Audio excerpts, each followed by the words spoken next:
आवाज आ रही है मेरी? Hello hello. ओके, तो आज कौन माइक ऑन रखेगा? ओके, कल प्रज्वल ने रखा था, तो आज झुमुक, आज आप अपना माइक ऑन रखिएगा। जहाँ पे भी आवाज कटेगी तो आप बताइएगा, ठीक है? और यस नो भी बोलते रहना। और बाकी जिसको भी डाउट होगा वो माइक ऑन करके बोलना, चैट पे मत बोलना, क्योंकि चैट मेरे को दिखती नहीं है, ठीक है? तो लास्ट क्लास में हम डिस्कस कर रहे थे ओज के बारे में। तो ओज का जो भी कुछ नॉर्मल सारी चीजें थी वो देख ली थी, लेकिन अब हम यहाँ पे देखेंगे। कल ओज की विकृति मैं बता रही थी, तो उसमें नेटवर्क इशू हो गया था। तो ओज की विकृतियां मतलब आप ऐसे समझ लीजिए कि ओज में क्या क्या दिक्कत आ रही है वो। तो ऐसा है कि 3 तरीके की ओज की विकृतियां मानी जाती है, 3 तरीके की एबनॉर्मलिटीज ये ओज में मानी जाती है। सबसे पहला होता है ओजो विस्तृंस, फिर सेकंड है ओज व्यापक, और तीसरा है ओज क्षय, ठीक है? ओज विस्तृंस, ओज व्यापक और ओज क्षय। ओज विस्तृंस का मतलब है कि जब ओज अपना फिक्स स्थान से हट के किसी और स्थान पे चला जाए तो वो ओज विस्तृंस की कंडीशन है। जैसे कि पर ओज जो है उसका स्थान होता है हृदय, तो अगर पर ओज अपने स्थान से हट के किसी और जगह पे चला जाए तो वो ओजो विस्तृंस।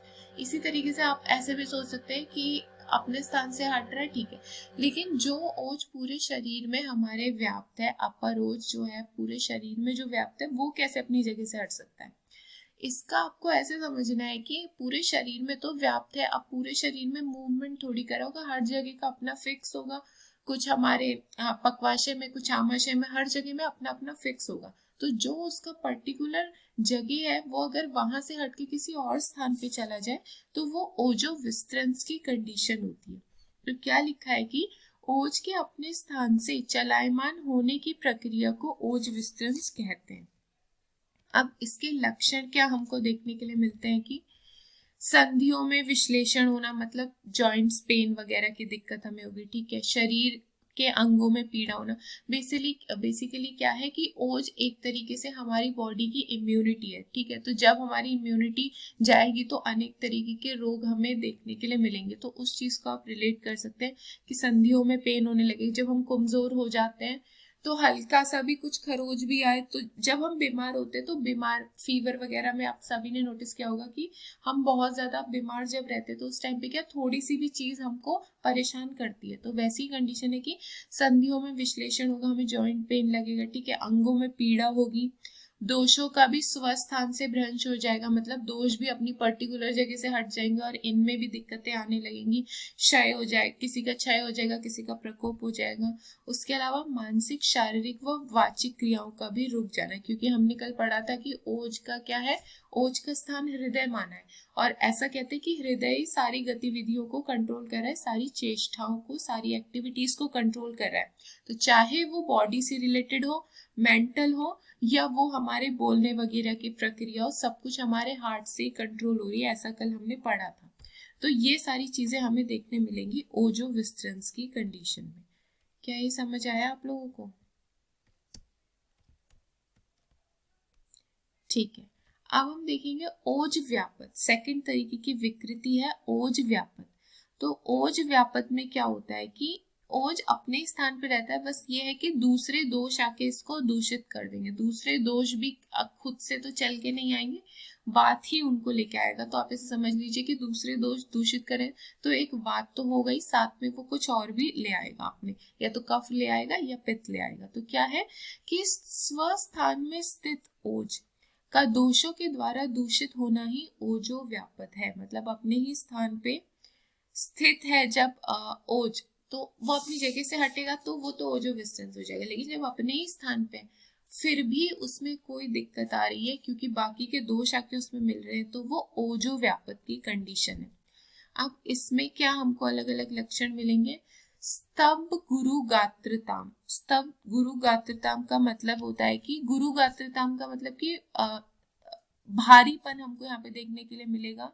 हाँ देखो यहाँ पे लिखा हुआ है ये अंगों में जकड़ाहट और भारीपन वगैरह, ये श्लोक लिखा हुआ है गुरु गात्रताम वाला, आप अगर याद कर पाए तो ठीक है, वरना रहन दीजिए। गुरु गात्रताम वाद शोफो वर्ण भेदो ग्लानि स्तंद्रा, फिर आगे क्या है, निद्रा च व्यापने, इस तरीके से लिखा हुआ है। हो जाए तो ठीक है, नहीं तो कोई दिक्कत की बात नहीं है। तो क्या है, अंगों में जकड़ाहट हमें यहाँ पे महसूस होगी, ठीक है। गुरु गात्रतम हमें यहाँ पे लगेगा, और वात जन्य शोफ होंगे क्योंकि वात ही है जो बाकी दोषों को भी लाएगा। ग्लानि मतलब कि, ग्लानि मतलब आप एक तरीके से समझिए कि थोड़ा दुख की सी भावना, मतलब हम मन से प्रसन्न नहीं रहेंगे, थोड़ा दुखी सा हमारा मन रहेगा, वो ग्लानि, ठीक है। तंद्रा, निद्रा, ये हाँ डिप्रेशन टाइप आप समझ लीजिए, प्रॉपर डिप्रेशन भी नहीं कहेंगे लेकिन अच्छा नहीं लगेगा ऐसे। तो क्या है, हम यहाँ पे अगर आप नोटिस करेंगे ना, अंगों में जकड़ाहट है, गुरु गात्रता है, ठीक है, ग्लानि है, तंद्रा है, निद्रा, ये सब क्या है, कफ से रिलेटेड है, ठीक है। और यहाँ पे हमको कफ से रिलेटेड चीजें क्यों देखने के लिए मिल रही है, आप सोच पा रहे हैं क्या इसको?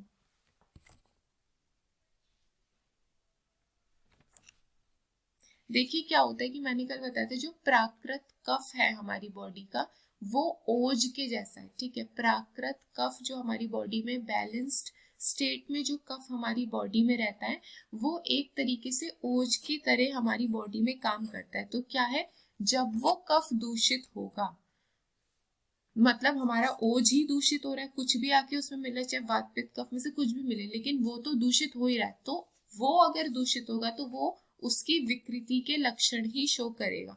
तो अंगों में जकड़ाहट का होना, भारीपन लगना, तंद्रा आलस्य होना, निद्रा आना, ये सब क्या है, कहीं ना कहीं कफ की विकृति का है। ये चीजें नॉर्मली भी होती है, लेकिन तब हमारा कफ बैलेंस स्टेट में, जब विकृत हो जाएगा तो ये ज्यादा देखने के लिए मिलेगा। समझ आए क्या आप लोगों को? शोफ का मतलब आप एक याद रख लीजिए, शोफ और एक वर्ड आता है शोथ, शोफ और शोथ इन दोनों का मतलब ही होता है स्वेलिंग, एडिमा, लिख लीजिए। शोफ और शोथ, थ से थर्मस वाला, तो शोफ और शोथ ये दोनों का मतलब होता है स्वेलिंग और एडिमा। तो यहां तक आप लोग को क्लियर है क्या?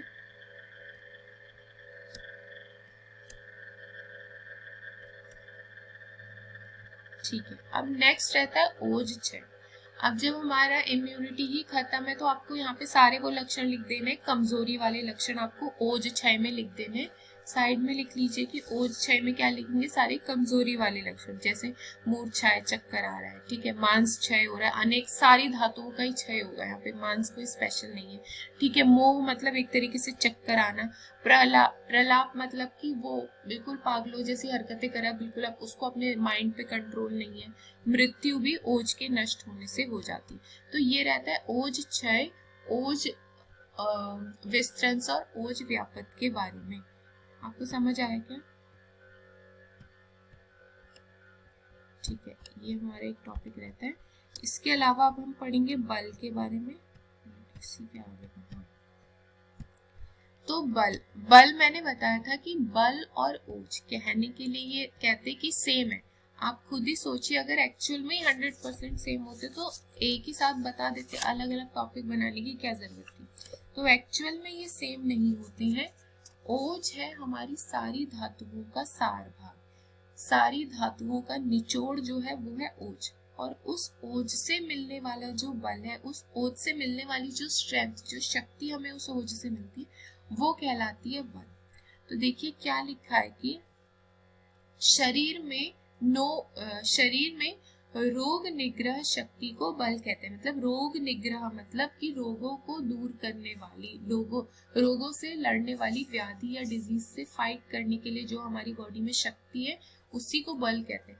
ये एक तरीके से इम्यूनिटी जैसा ही लगेगा, ज्यादा कुछ डिफरेंस नहीं है, लेकिन हल्का सा जो डिफरेंस है वो मैंने बताया है। फिर यहाँ पे भी सेम बात बोलते हैं कि ओज का पर्याय भी बल है। फिर उसके अलावा यहाँ पे कुछ नहीं है इम्पोर्टेंट। हाँ ये एक है कि आचार्य वाग्भट ने बल को त्रिदोष हर माना है। तथा स्पष्ट किया है कि जिस आरोग्य के लिए चिकित्सा की जाती है उसका आधार बल है। तो इसका मतलब ये होता है कि जो ये बल है ये त्रिदोष नाशक है। अगर हमारे पास अच्छा बल है तो हम तीनों दोषों से, हमारा स्ट्रेंथ, हमारी शक्ति अच्छी है तो तीनों दोषों से लड़ लेंगे, उनसे रिलेटेड कोई व्याधि नहीं होगी। तो त्रिदोष हर का मतलब ये है। उसके अलावा ये कहते हैं कि जिस आरोग्य के लिए चिकित्सा की जाती है, मतलब बेसिकली क्या है, हम चाहते हैं कि पेशेंट स्वस्थ हो जाए, तो हम क्या करते हैं, वहाँ पे हम रोगी का बल भी देखते हैं और रोग का बल भी देखते हैं, रोगी की शक्ति भी और व्याधि की शक्ति भी हम देखते हैं। तो वही चीज लिखिए कि वहां पे भी हम मेन चीज देखते हैं, यही स्ट्रेंथ, उसकी शक्ति हम वहां चेक करते हैं। क्या ये समझ आया?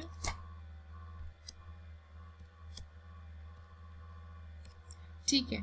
अब ये बल भी हमारे 3 तरीके के होते हैं, ठीक है, सहज, कालज और युक्तिकृत। सहज मतलब वो जो इन्नेट है, जो बाय बर्थ हमारे पास है। कालज मतलब वो जो ऋतुओं के अनुसार बदलता रहता है, हमारी एज के अनुसार बदलता रहता है, वो हमारी शक्ति। युक्तिकृत मतलब किस तरीके से हम अपना आहार विहार रख रहे हैं, बिल्कुल युक्ति बना के कि अच्छा इतना हमको कार्बोहाइड्रेट लेना चाहिए, इतना फैट लेना चाहिए, इतना प्रोटीन लेना है, किस तरीके से हम बिल्कुल बैलेंस्ड वे में सब कुछ सोच समझ के आहार विहार ले रहे हैं, वो चीज कहलाती है युक्तिकृत। ठीक है, तो अब देखिए सबसे पहले बल क्या है। सहज बल का मतलब इननेट, जो हम बाय बर्थ लेके आए हैं वो। देखो क्या लिखा है, एक मिनट। शरीर और मन के स्वाभाविक या प्राकृत बल को सहज बल कहते हैं। वही कि जो हमारा शरीर और मन का स्वाभाविक बल है, जो बाय बर्थ है, वही चीज प्राकृत बल या सहज बल कहलाई जाती है। फिर लिखा है गर्भ को उत्पन्न करने वाले माता पिता का जैसा बल होता है तथा गर्भ की प्रकृति के अनुसार शरीर और मन का जो बल उत्पन्न होता है वह सहज बल है। वही बात है कि माता पिता के बीज के अनुसार बल होगा, हमारी कैसी प्रकृति है उसके अनुसार बल होगा, यही सारी चीजें सहज बल के अंडर आती हैं। यहाँ तक समझ आया क्या आप लोगों को? ठीक है। फिर आता है कालज बल। कालज बल का मतलब वही है कि ऋतुओं के अनुसार कैसा चलेगा, हमारी एज के अनुसार कैसा चलेगा, हमारी एज के अनुसार कैसा चलेगा। तो यहाँ पे क्या लिखा है कि ऋतुओं के प्रभाव से तथा आयु के प्रभाव से जो बल शरीर में घटता व बढ़ता है उसको कालज बल कहते हैं। जिससे क्या होता है, ग्रीष्म ऋतु में हमारा बल बहुत ही क्षीण हो जाता है, वर्षा ऋतु में भी बहुत ही क्षीण हो जाता है। ठीक है, और नॉर्मल क्या है, हेमंत की अगर आप बात करेंगे तो वहां हमारा बल उत्तम रहता है। तो क्या ये ऋतुओं के अनुसार कभी ज्यादा हो रहा है, कभी कम हो रहा है। इसी तरीके से आप एज के अकॉर्डिंग देखेंगे तो बच्चों में ठीक ठीक होता है, और अगर आप बूढ़ों में देखेंगे तो बिल्कुल उनका खत्म बल रहता है। तो क्या एज के अनुसार भी बदल रहा है और ऋतुओं के अनुसार भी बदल रहा है, वो है कालज बल। और युक्तिकृत बल क्या है कि किस तरीके का पौष्टिक आहार हम ले रहे हैं, पौष्टिक आहार जैसे दूध, घृत, ये सारी चीजें हम ले रहे हैं। ठीक है, किस तरीके का विहार है, कैसा हम व्यायाम कर रहे हैं, कैसी सारी फिजिकल एक्टिविटीज कर रहे हैं, इन सब से जब युक्ति पूर्वक, और हाँ एक चीज और कि किस तरीके की औषध या रसायन का प्रयोग करें। रसायन मतलब ऐसी चीजें जिसका आयुर्वेद में डेली सेवन बोला गया है, और उनका डेली सेवन इसलिए बोला गया क्योंकि वो हमारी बॉडी के लिए बेनिफिशियल होती है। तो युक्तिकृत बल के अंदर आता है कि हम कैसा आहार, कैसा विहार और कैसे रसायनों का प्रयोग कर रहे हैं अपनी बल को बढ़ाने के लिए, वो सारी चीजें युक्तिकृत के अंदर आती हैं। अब अगर आप बल के कार्य देखेंगे तो वही सारी बातें हैं कि शरीर में स्थिरता लाना, मांस का उपचय वगैरह, और सभी चेष्टाओं को शक्ति देता है, हमारा स्वर बढ़ाता है, हमारा वर्ण बढ़ाता है, हमारे कर्मेंद्री, ज्ञानेंद्री, बुद्धि, इन सबको बल देने वाला। ये बेसिकली कहानी आप बना के लिख सकते हैं कि बल नहीं होगा तो व्याधि हो जाएगी, फिर ठीक नहीं होंगे, ये सारी कहानियां आप अपनी मर्जी से भी बना सकते हैं। ठीक है, इसके अलावा ये समझ आया कि आपको? ठीक है, एक मिनट।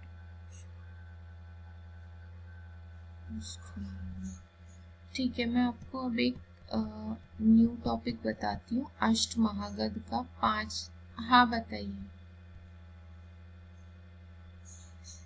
हाँ हाँ, ये बोल सकते हैं कि अगर इन्होंने डाल दिया व्याधि चमत्तु 20 नंबर में लिखो, तो फिर क्या करोगे? तो थोड़ा कंटेंट होना चाहिए ना, इसीलिए। अष्ट महागध मैं अब बताती हूँ। 8 बड़ी बीमारियां, 5 नंबर का आता है ये क्वेश्चन। बस इसमें आपको व्याधियों के नाम ही याद करने, ठीक है। शॉर्ट में बता दूंगी मैं कि क्या होता है, बाकी डिटेल में रोग 2 में तो हम पढ़ेंगे। मैं ढूंढ लूं कहाँ है ये। सेकंड।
ओके, अब आप इसको देखिए। अब हमें एक टॉपिक पढ़ना है जिसका नाम होता है अष्ट महागध।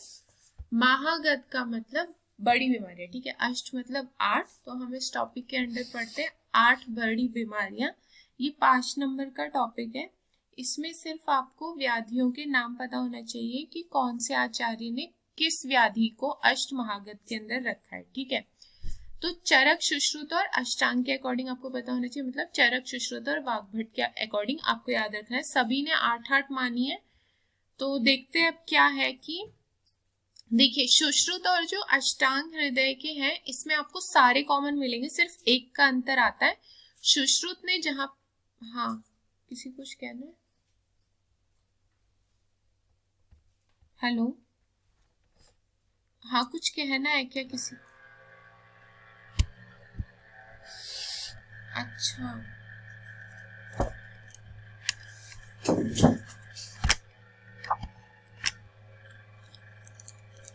अभी आ रही है क्या?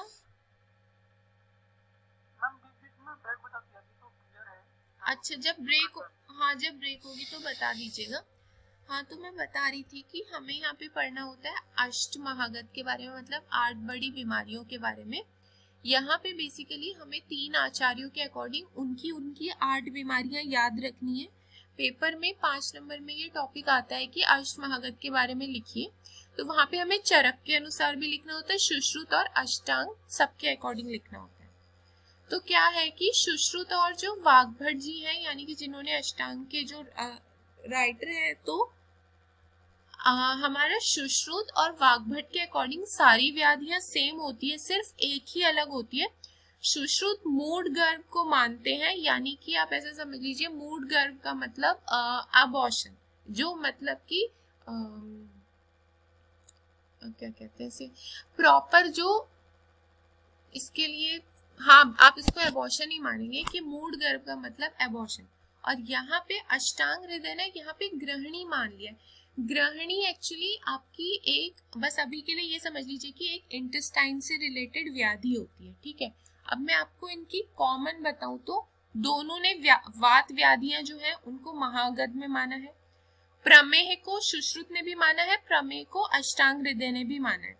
फिर कुष्ठ, प्रमेय मतलब डायबिटीज, कुष्ठ मतलब लेप्रेसी, ठीक है। तो सुश्रुत ने भी कुष्ठ को एक बड़ी व्याधि माना है और अष्टांग हृदय ने भी कुष्ठ को एक बड़ी व्याधि माना है, ठीक है। उसके अलावा इन्होंने भगंदर को, भगंदर आप ऐसे समझिए कि ये भी कुछ एक इंटेस्टाइन से रिलेटेड व्याधि है, अभी के लिए इतना ध्यान रखिए बस। तो सुश्रुत ने भी भगंदर को माना है इसमें एक बड़ी व्याधि में, और अष्टांग ने भी, ठीक है। अर्श इन्होंने भी माना है और इन्होंने भी माना है, ठीक है। अर्श मतलब आप समझ लीजिए पाइल्स, और अश्मरी मतलब की पत्थरी, तो अश्मरी इन्होंने भी माना है और इधर भी है। और उदर रोग मतलब मैंने बताया था कि उदर रोग मतलब ये एक्चुअली पेट से रिलेटेड व्याधि में ही आता है उदर रोग भी, तो इन दोनों ने माना है। तो क्या है 7 तो दोनों के कॉमन है, वात व्याधि, प्रमेह, कुष्ठ, अर्श, भगंदर, अश्मरी और उदर रोग, ये 7 तो सुश्रुत और बाघभट के कॉमन है। बस अलग होता है, सुश्रुत ने एक मूढ़गर्भ यानी अबॉर्शन को एक बड़ी व्याधि माना है और वही अष्टांग हृदय ने गृहिणी नाम की एक व्याधि को बड़ी व्याधि माना है। तो अब इनको जो इनमें जो कॉमन है उसको याद करने के लिए मैंने एक ट्रिक बनाई थी, वो है कि प्रेम को उदर में वात, मतलब कि प्रेम नाम का एक कोई लड़का है, ठीक है, उसके उदर में, उसके पेट में, तो जो ये प्रेम है इसके उदर में क्या हुआ, कुछ वात व्याधि हुई। तो जब इसके पेट में वात व्याधि हुई तो इसको दर्द हुआ, तो ये क्या हुआ, भाग अंदर, भाग के अंदर गया, वहां पे अर्श और अर्शमरी नाम के इसके 2 भाई बहन थे, तो इसने अंदर जाके अर्श और अर्शमरी को बताया। तो प्रेम को उदर में वात, ठीक है, प्रेम को उदर में हुआ वात, तो भाग अंदर, फिर भाग अंदर भाग के उसने क्या बताया, अर्श और अर्शमरी को बताया कि उसको दिक्कत हो रही है। तो सुश्रुत और बाघभट के जो 7 कॉमन है वो है प्रमेह, कुष्ठ, उदर रोग, और में से कुछ नहीं करना है, वात से आपको याद रखना है वात व्याधि, भगंदर, अर्श और अर्शमरी। तो 1 2 3 4 5 6 7, तो ये 7 वो कॉमन व्याधियां हैं जो सुश्रुत में भी है और बाघभट में भी है, ठीक है। बाघभट का अलग ध्यान रखना है गृहिणी, और सुश्रुत का ध्यान रखेंगे मूढ़गर्भ। यहाँ तक समझ आया क्या?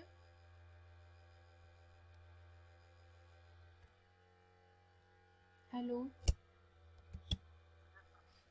ठीक है। अब देखिए कमलेश आप कुछ कह रहे हो क्या? गृहिणी अभी आप समझिए इंटेस्टाइन की व्याधि है, बस 3-4 दिन और रुक जाओ, रोग 1 खत्म होने वाला है, फिर हम रोग निदान 2 चालू करेंगे तो आप क्लियरली समझ जाओगे। अभी आप समझ, जो गृहिणी होता है वो हम इंटेस्टाइन के लिए यूज करते हैं, तो आप समझिए गृहिणी एक इंटेस्टाइन से रिलेटेड ही हमारा डिसऑर्डर है, ठीक है, जीआईटी ट्रैक से रिलेटेड डिसऑर्डर है, इसको हम पढ़ेंगे। ओके, अभी घबराओ मत इसके बारे में। अब देखिए सुश्रुत और अष्टांग का तो ठीक है, हमने देख लिया। अब चरक का क्या है, चरक में 3 तो इनमें जो है वही मिलेगी, एक वात व्याधि, कुष्ठ और उदर, ठीक है। आप ऐसे भी ध्यान रख सकते हैं कि वात व्याधि, कुष्ठ और उदर ये तीनों में कॉमन है, बाकी आप ये जैसे मैंने बताया इसकी ट्रिक के अकॉर्डिंग आप नोट कर सकते हैं। उसके अलावा चरक के जो अलग है वो क्या है, अपस्मार है, शोफ है, मतलब कि स्वेलिंग वगैरह। आवाज आ रही है मेरी? ठीक है, तो मैं ये बता रही थी कि जो चरक है इनकी अलग होती है, एक अपस्मार, ये मेंटल डिसऑर्डर है, ठीक है। शोफ मतलब एडिमा, स्वेलिंग। गुल मतलब आप एक तरीके से समझ लीजिए कि ग्रंथि बन रही है, एक लंप टाइप स्ट्रक्चर कुछ बन रहा है, गांठ बन रही है। मधुमेह अगेन वही प्रमेय होता है, डायबिटीज होता है, ठीक है। प्रमेय एक ब्रॉड टर्म है, प्रमेय के अंडर भी कैटेगरीज आती है कि वातज प्रमेय, पित्तज और कफज, तो उसमें से ये वातज प्रमेय में होता है मधुमेह। तो आप ओवरऑल ऐसे ध्यान रख सकते हैं कि डायबिटीज इन्होंने भी माना, ठीक है। और एक होता है राज्यक्षमा जिसको हम टीबी या ट्यूबरक्लोसिस कहते हैं, तो इनके अलग है अपस्मार, शोफ। हाँ बताइए।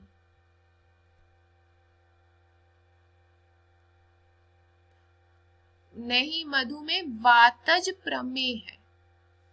देखो प्रमेय एक ब्रॉड, प्रमेय एक बड़ी व्याधि है, अब उस बड़ी व्याधि के भी सब कैटेगरीज है, ठीक है। वैसे तो जो डायबिटीज है, जो प्रमेय उसका मेन माना जाता है कफ, लेकिन अब उसकी जब हम कैटेगरीज पढ़ेंगे तो हमें पता चलेगा कि वातज प्रमेय भी होता है, पित्तज भी होता है और कफज भी होता है। तो जो कफज प्रमेय है वो 10 होते हैं, वातज हमारे 4 होते हैं और पित्तज हमारे 6 होते हैं। तो ये जो हम वातज प्रमेय पढ़ते हैं उसमें से एक नाम होता है मधुमेह, ये हम पढ़ेंगे, घबराओ मत, ठीक है। तो ये वातज प्रमेय, ये प्रमेय का टाइप है एक, ठीक है, इसको सीधा प्रमेय नहीं कह सकते, प्रमेय का टाइप होता है। तो इसमें अलग क्या है, अपस्मार, शोफ, गुल, मधुमेह और राज्यक्षमा, ठीक है। तो इसको पता नहीं मैंने कैसे याद किया था, मैं भूल गई हूँ। अपस्मार शुभ, एक मिनट, गुल मधुमेह राजेश्वर, तो अपस्मार शुभ, इसको आप ऐसे ही कुछ ट्रिक बना के याद कर लीजिएगा या रट लीजिएगा कि अपस्मार है, शोफ है, गुल। अच्छा ठीक है, हाँ शायद मैंने ऐसे याद किया था कि राजयक्ष्मा मतलब एक राजा था, राजा को मधु बहुत पसंद है, ठीक है, तो राजा ने मधु और गुलाब को मिला के खाया, तो राजा से राजयक्ष्मा, मधु से मधुमेह और गुलाब से गुल, ठीक है, तो राजा ने मधु और गुलाब को मिला के खाया, तो गुलाब को मिला के खाया और उसके साथ में सौंफ भी खाई, जो हम सौंफ पढ़ते हैं ना, सौंफ, तो वो सौंफ को हमने यहाँ से शुभ से रिलेट करना है, तो राजा ने क्या क्या खाया, मधु, गुलाब और सौंफ, ये सब खाया और इससे उसको अपस्मार हो गया, वो पागल हो गया, तो अपस्मार की उसको व्याधि हो गई। तो ऐसे आप ध्यान रख सकते कि राजा ने मधु, गुलाब और सौंफ को मिला के खाया, तो इससे उसको बिल्कुल वो मंत्र मुग्ध हो गया, तो हम ऐसे कह सकते हैं कि उसको मेंटल डिसऑर्डर हो गया। मेंटल डिसऑर्डर में भी क्या, अपस्मार। तो ये एक ट्रिक थी जो मैंने याद किया था, ऐसे आप भी ऐसे ध्यान रख सकते हैं। अपस्मार एक तरीके का मेंटल डिसऑर्डर है, इसमें क्या होता है कि अब मेंटल डिसऑर्डर में भी कैसे बताऊं कि अलग अलग से, जैसे बेसिकली इसमें होता ये है कि जो हमारा हृदय है, यहाँ पे रज और तम जो हमारे दोष होते हैं ना, उनकी बहुत ज्यादा प्रकोप हो जाते हैं, उनके प्रकोप होने की वजह से अलग अलग सी एक्टिविटीज लोग करने पड़ते हैं। इसे मिर्गी के दौरे से हम रिलेट कर सकते हैं, ठीक है। ऐसी अपस्मार की तरह एक उन्माद नाम की भी व्याधि होती है, उन्माद में तो वात पित्त कफ का इन्वॉल्वमेंट रहता है, लेकिन अपस्मार में मेनली रज और तम का इन्वॉल्वमेंट रहता है। तो अभी के लिए आप बस ये समझिए मेंटल डिसऑर्डर है, और ठीक है, ये एक मेंटल डिसऑर्डर है, मेनली इसमें रजतम का ज्यादा रोल रहता है, वात पित्त कफ भी रहेंगे लेकिन ज्यादा परसेंटेज इसमें रजतम का रहता है। इसी से एक रिलेटेड व्याधि रहती है उन्माद, वहां पे ज्यादा जो डोमिनेंस रहती है वो वात पित्त कफ की रहती है। तो इस तरीके से पूरा हमारा अष्ट महागध रहता है। ये समझ आ गया आप लोगों को? ठीक है, इसके मैंने नोट्स बनाए नहीं थे, इसीलिए मैंने ये पूरा बुक की फोटो भेज दिया आप लोगों को, इसको आप अपने हिसाब से कर लीजिएगा नोट, वरना बुक में ही कर लीजिएगा। कौन सी बुक यूज करते हैं आप लोग? अजय कुमार की है ये फोटो, वहां मिल जाएगा आराम से। अजय कुमार यूज करते हैं क्या? हाँ, तो वहां पे मिल जाएगा, नहीं मिलेगा तो आप इसको एज इट इज ही कॉपी में बना लीजिएगा, ऐसा कोई खतरनाक सी बात नहीं है। अब एक मिनट, नेक्स्ट टॉपिक देखती हूँ मैं और क्या है। जरा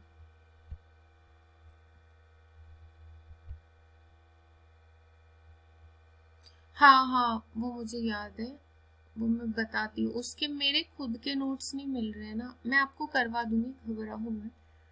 एक मिनट में छोटे छोटे जितने भी टॉपिक्स हैं मैं सोच रही हूँ अभी ज्यादा से ज्यादा कवर करवा देती हूँ, जितने भी 5-5, 10-10 नंबर वाले हैं। सिलेबस देख लो एक बार।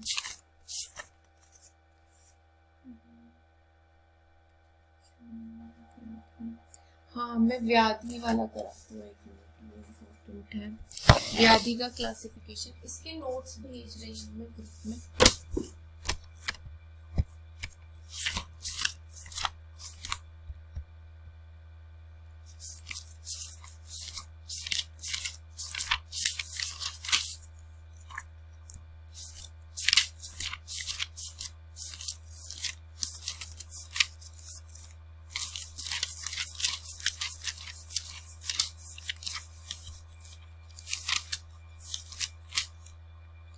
और ये जो धातु है आपके सिलेबस में, यहाँ पे हमें धातु भी पढ़ने होते हैं, वात पित्त कफ भी पढ़ने होते हैं, तो आप धातु के श्लोक ही याद कर लीजिए, आपके लिए ज्यादा फायदेमंद रहेंगे, और वात पित्त कफ के भी श्लोक याद कर लीजिएगा। मैं आपको बता दूंगी, वैसे फर्स्ट ईयर के थोड़े बहुत तो याद रहते ही हैं हमें, कि जैसे रस धातु का एक था कि तर्प्यति, वर्धयति, धार्यति, याप्यति, दृष्ट हेतु केन कर्मणा करके था, उसमें क्या होता है, हाँ, क्रियाचारी में सुश्रुत का ये श्लोक था। तो ऐसे वहां से जो जो याद है आपको, वही आप यहाँ पे मार्क करके उसी को याद कर लीजिए। आप श्लोक के साथ पेपर में लिख के आएंगे तो ज्यादा सही रहेगा। बाकी मैं भी दिखा दूंगी कि कौन से इजी वाले श्लोक हैं वो। 1 मिनट में इसका क्लासिफिकेशन ढूंढ रही हूँ, मैंने व्याधि का किया था।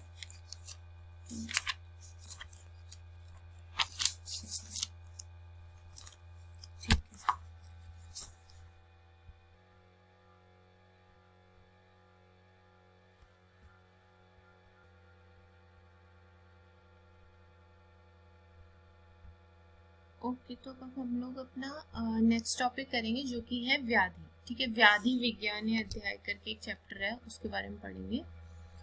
और अभी एक्चुअली मुझे मिल नहीं रही है वो सारे नोट्स प्रॉपरली, तो मुझे जो जो मिलते जा रहा है मैं वो कवर करा दे रही हूँ।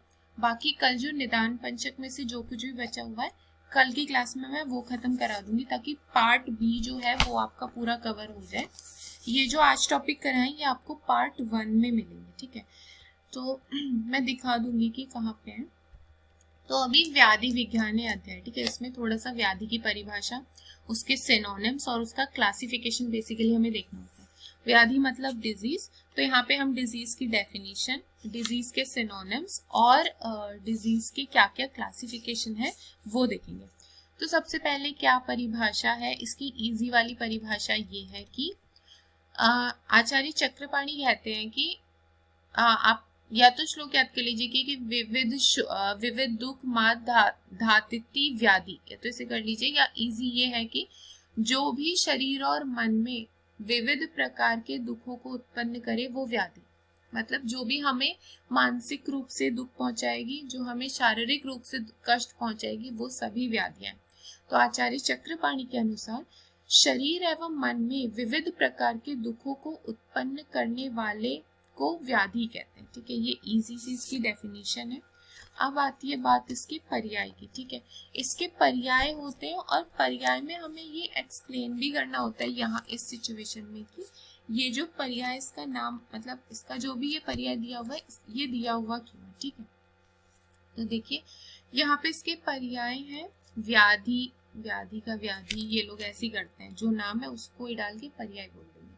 तो व्याधि, आमय, गद, आतंक, यक्ष्मा, ज्वर, विकार, रोग, पापमा, ये सब इन्होंने 9 इनके सिनोनिम्स बताए हैं व्याधि के। अब एक एक करके देखेंगे कि ये क्यों बोला है। ठीक है, तो सबसे पहले तो आमय। ठीक है, आमय को आपको तोड़ना है तो यहाँ पे बनेगा वर्ड आम।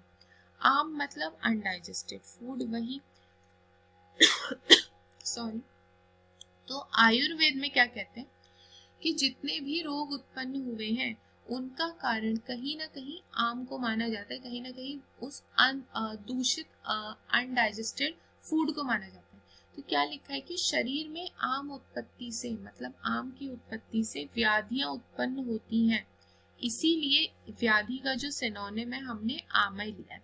तो आयुर्वेद में हमें पता ही है कि हम लोग मेन देखते हैं कि उसके आमाशय में तो कोई दिक्कत नहीं है, कहीं आम बन तो नहीं रहा है, कहीं अनडाइजेस्टेड फूड तो नहीं बन रहा। इसीलिए आयुर्वेद में क्योंकि आम को ही मेन व्याधि करवाने वाला माना जाता है, इसीलिए व्याधि का एक पर्याय आमय होता है। क्या ये समझ आया आप लोगों को?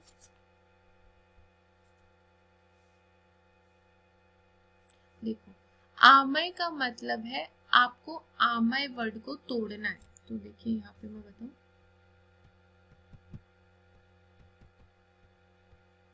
तो आप यहाँ पे आमय वर्ड को जब तोड़ेंगे तो हम देखेंगे कि आम बनता है। यहाँ पे आम, आम आपने पढ़ा होगा कि आम क्या होता है, अनडाइजेस्टेड फूड होता है, अधपचा जो खाना रहता है हमारे पेट में, प्रॉपरली डाइजेस्ट नहीं होता, उसको हम आम कहते हैं। तो आयुर्वेद में क्या माना जाता है, अगर आपने नोटिस किया हो तो आयुर्वेद में हम लोग हमेशा जठराग्नि की तरफ इसलिए जाते हैं क्योंकि हम ये देखना चाहते हैं कि अगर जठराग्नि अच्छी है तो मतलब आम नहीं बना होगा। तो हम हमेशा ये चेक करना चाहते हैं हर डायग्नोसिस के पीछे कि आम की तो कहीं उत्पत्ति नहीं है, क्योंकि जहां जहां आम की उत्पत्ति होगी तो हमारे लिए बेस्ट चिकित्सा ये रहेगी कि हम उसका लंघन करा के उस आम को पचवाएं, उस आम को डाइजेस्ट करें, क्योंकि वही मेन कारण है उस व्याधि का। तो क्योंकि आयुर्वेद में व्याधियों का कारण एक आम को बहुत बड़ा कारण माना जाता है, व्याधि को अनडाइजेस्टेड फूड का बहुत ही बड़ा कारण माना जाता है आयुर्वेद में कि ये व्याधि करवा सकता है, ये डिजीज करा सकता है, ये अनडाइजेस्टेड फूड। इसीलिए व्याधि का, इसीलिए डिजीज का जो पर्याय है एक आमय भी लेते हैं। अभी समझ आया क्या? ठीक है। अब सेकंड पर्याय हम लेते हैं गद। ठीक है, तो गद के लिए इन्होंने बोल दिया कि गद का अर्थ होता है विष, तो विष के समान अनेक कारणों से उत्पन्न होने के कारण इसको गद कहते हैं। कि अनेक कारणों से उत्पन्न होने का मतलब यह है कि अब विष क्या है, सिर्फ सांप का ही नहीं होता है, विष किसी भी चीज से हमको हो सकता है। विष के क्या है, अनेक कारण हो सकते हैं, अनेक सोर्स हो सकते हैं विष के। उसी तरीके से जो व्याधि है उसका भी एक सिंगल कॉज नहीं हो सकता, उसका एक सिंगल हेतु नहीं हो सकता, बहुत सारे अलग अलग हेतु उसके हो सकते हैं। तो यहाँ पे इन्होंने विष के साथ उसकी एनालॉगी करके हमको समझाने की कोशिश की है कि क्यों हमने इसका पर्याय गद रखा है। समझ आया क्या आपको? फिर उसके बाद है आतंक। ठीक है, तो आतंक से आप देखेंगे आतंकवादी, तो आतंकवादी से क्या है, लोग भयभीत रहते हैं। तो आतंक इसीलिए पर्याय रखा गया है क्योंकि ये जो व्याधि है ये भय उत्पन्न करती है। यहाँ पे जो कुछ भी लिखा है आप इसको हटा दीजिए, आप अपनी नोटबुक में साइड में नोट कीजिए कि आतंक हम लोग इसीलिए बोलते हैं क्योंकि व्याधि भय उत्पन्न करती है। भय उत्पन्न, भय मतलब डराती है, तो भय उत्पन्न करने के कारण व्याधि को आतंक कहते हैं। ऐसा लिख के मुझे बताइए कि लिख लिया है।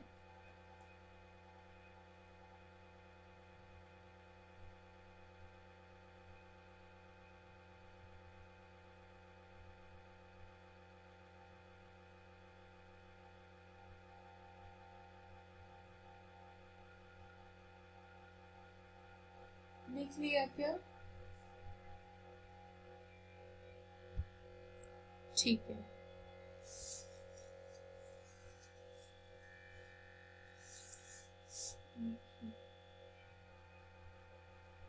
ओके, तो ये रहता है आतंक का। ठीक है, अब यक्ष्मा, तो यक्ष्मा के क्या केस होता है कि राजयक्ष्मा, एक्चुअली ट्यूबरक्लोसिस एक ऐसी डिजीज है जिसमें बहुत सारे और छोटी छोटी व्याधियां होती है। ठीक है, तो ऐसा कहते हैं कि राजयक्ष्मा, इस व्याधि का नाम राजयक्ष्मा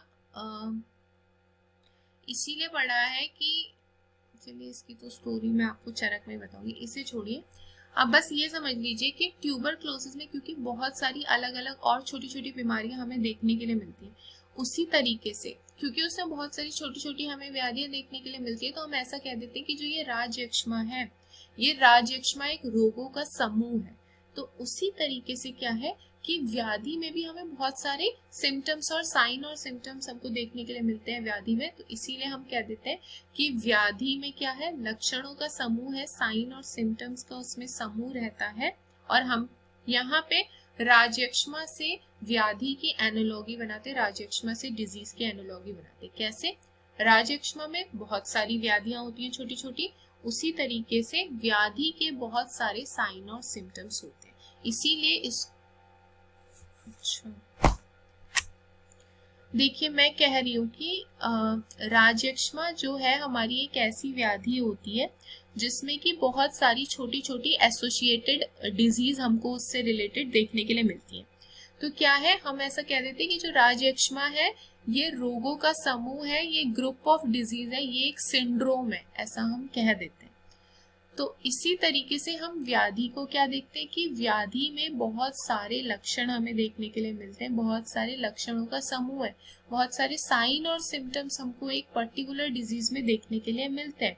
तो हम यहाँ पे एनालॉगी इस प्रकार बनाते हैं कि राजयक्ष्मा रोगों का समूह है और व्याधि लक्षणों का समूह है, तो इसीलिए व्याधि का पर्याय यक्ष्मा दिया है। समझ आया क्या? ठीक है, फिर है ज्वर। तो क्या है, ज्वर को सबसे प्रधान व्याधि मानते हैं कि सबका सबसे डोमिनेंट जो है वो ज्वर ही इन्होंने लिया हुआ है। तो क्या है, ज्वर इसीलिए सिर्फ इसका पर्याय दे दिया क्योंकि शरीर और मन में संताप जो उत्पन्न करती है, एक तरीके से दुख दर्द जो है शरीर और मन में, जिस प्रकार से ज्वर में हमको फील होता है संताप, उसी तरीके से व्याधि में फील होता है, इसीलिए यहाँ पे कुछ ऐसा खतरनाक नहीं है। ओके, उसके बाद अब विकार। तो विकार का मतलब है कुछ एबनॉर्मेलिटी, ठीक है। तो अब ये जो व्याधि है, ये जो डिजीज है, ये हमारे शरीर और मन दोनों में ही अनेक तरीके के एबनॉर्मल सिचुएशन को, एबनॉर्मल फिजियोलॉजी को बनाती है। तो क्या है, व्याधि की स्थिति में शरीर एवं मन में अनेक प्रकार की विकृतियां होने से इसको विकार कहते हैं। क्या आपको समझ आया? अब इसका नाम रोग क्यों कहते हैं? तो लिखा है शरीर और मन में रुझा होता है, रुझा मतलब पेन, दर्द।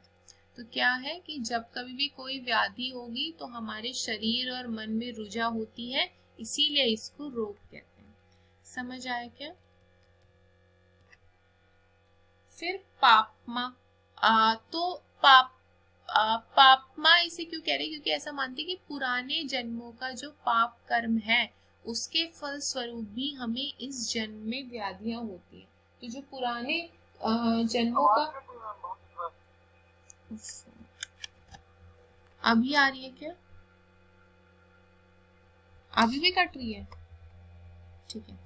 तो मैं ये कह रही थी कि इसे पापमा इसलिए कहते हैं क्योंकि पुरानी जो ऐसा मानते हैं कि जो हमारे पिछले जन्म के कर्म है उनसे भी फर्क पड़ता है हमारा ये जन्म कैसा है। तो पिछले जन्मों के अगर हमारे बुरे कर्म है तो उसके फलस्वरूप हमें इस जन्म में व्याधियां होती हैं, इसीलिए इसको पापमा की संज्ञा दी जाती है, इसलिए इसे पापमा कहते हैं। समझ आए क्या?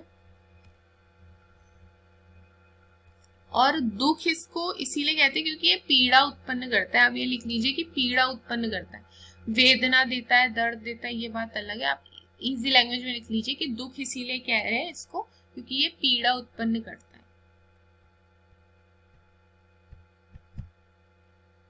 कर लिया क्या नोट? कर लिया? ठीक है। अब हम देखते हैं व्याधि के भेद। ये इसका पूरा चार्ट रहता है। अलग अलग आचार्यों ने अलग अलग तरीके से व्याधि को क्लासिफाइड किया है, ठीक है। तो कुछ लोग कहते हैं कि सिर्फ एक ही तरीके की होती है, कुछ कहते हैं कि 2 तरीके की हो सकती है, कुछ कहते हैं 3 है, कुछ 4, कुछ 6 वाले भी होते हैं और कुछ 7 वाले भी होते हैं, ठीक है। तो अब हम एक एक करके देखेंगे कि क्या ये सारी व्याधियां हैं। तो जिन जिन आचार्यों का एक विध व्याधि भेद में मानना है कि मतलब जो जो आचार्य मानते हैं कि व्याधि सिर्फ एक ही तरीके की होती है, तो वो कहते हैं, या तो कुछ तो बिल्कुल ऐसे मानते कि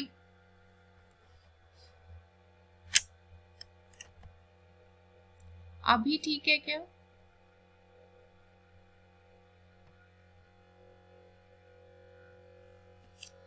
अच्छा, जितनी बार रुकेगा ना आप बता दीजिएगा। पता नहीं यहाँ पे बहुत नेटवर्क डिस्टर्ब होने लगते हैं रात में, क्या दिक्कत है इसकी?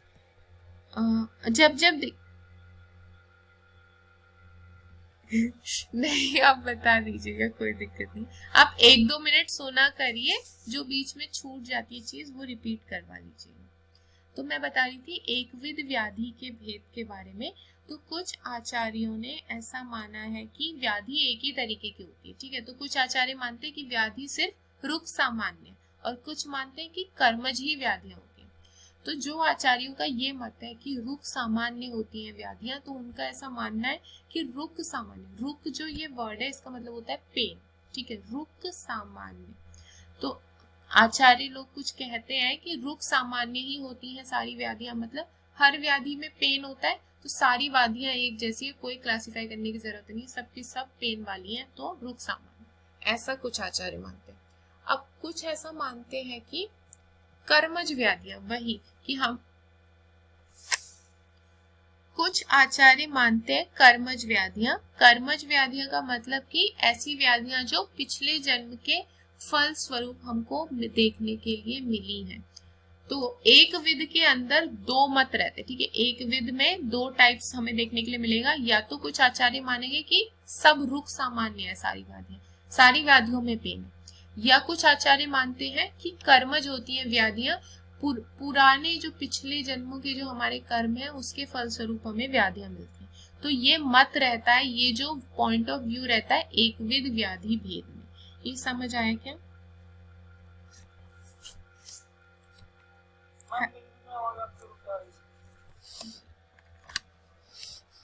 हेलो, अभी आ रही है? आवाज आ रही है? नहीं है? अच्छा ठीक है, जल्दी से बताती हूँ। तो मैं एक विध में मैं ये कह रही थी कि कुछ आचार्य कहते हैं कि रुक सामान्य रहती है व्याधि, कुछ आचार्य कहते हैं कि कर्मज रहती है। जिनका मानना है कि रुक सामान्य है, उनका मानना है रुक का मतलब है पेन। तो रुक सामान्य का मतलब होता है कि वो आचार्य ऐसा मानते हैं कि हर व्याधि में पेन होता है, तो व्याधि को कैटेगराइज करने की जरूरत ही नहीं है, सारी की सारी व्याधियां रुक सामान्य है। और कुछ मानते हैं कि कर्मज होती है व्याधियां। कर्मज का मतलब पिछले जन्मों के जो हमारे पाप कर्म है उसके फलस्वरूप ही हमको इस जन्म में व्याधियां मिली है, तो वो सब की सब कर्मज ही होती है। अभी समझ आया? ठीक है। अब द्विविध के अंदर हम आते हैं कि दो टाइप्स में। तो द्विविध में सबसे पहले हम पढ़ते हैं दश रोगानिक। तो जो आचार्य चरक हैं, इन्होंने एक ब्रॉड टर्म दिया जिसका नाम है दश रोगानिक। अब दश रोगानिक के अंदर इन्होंने 10 व्याधियां रखी, 10 व्याधियां 5 के कॉम्बिनेशन में रखी। PNB आ, तो प्रभाव भेद से 2, निमित्त भेद से 2, बल भेद से 2, अधिष्ठान भेद से 2 और आश्रय भेद से 2। तो ये 5 बेसिस पे, हर बेस पे 2 व्याधि, तो टोटल होती है 10 व्याधियां आचार्य चरक ने 10 रोगानिक नाम के एक ब्रॉड टर्म के अंदर रखी। समझे क्या आप लोग? हेलो हेलो, समझे मैंने क्या कहा आप लोग?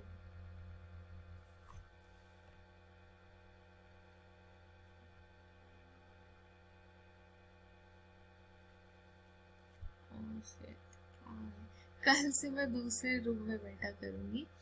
तो दशविध का क्या है, देखिए जो द्विविध व्याधि भेद है, इसका मतलब ये है कि आचार्य चरक ने एक ब्रॉड टर्म दिया जिसका नाम है 10 रोगानिक। ठीक है, इस 10 रोगानिक के अंडर आचार्य चरक ने 10 व्याधियों को रखा और उन 10 व्याधियों को 5 कपल्स में बांट दिया। मतलब प्रभाव भेद से 2 कर दी, निमित्त भेद से 2 कर दी, बल भेद से 2 करी, अधिष्ठान से भी 2 और आश्रय से भी 2। अभी सुना आपने? ठीक है, अब इसकी ट्रिक है PNB आ। P फॉर प्रभाव, N फॉर निमित्त, B फॉर बल, A फॉर अधिष्ठान और A फॉर आश्रय। अब प्रभाव भेद से का क्या मतलब है? प्रभाव भेद से आचार्य कहते हैं कि प्रभाव भेद से अगर हम लोग व्याधि क्लासिफाई करेंगे तो या तो वो साध्य के अंडर आएगी या वो असाध्य आएगी। फिर से चली गई आवाज? देखिए, आचार्य चरक ने कहा अगर हम प्रभाव भेद से व्याधि बांटेंगे, अभी आ रही है क्या आवाज?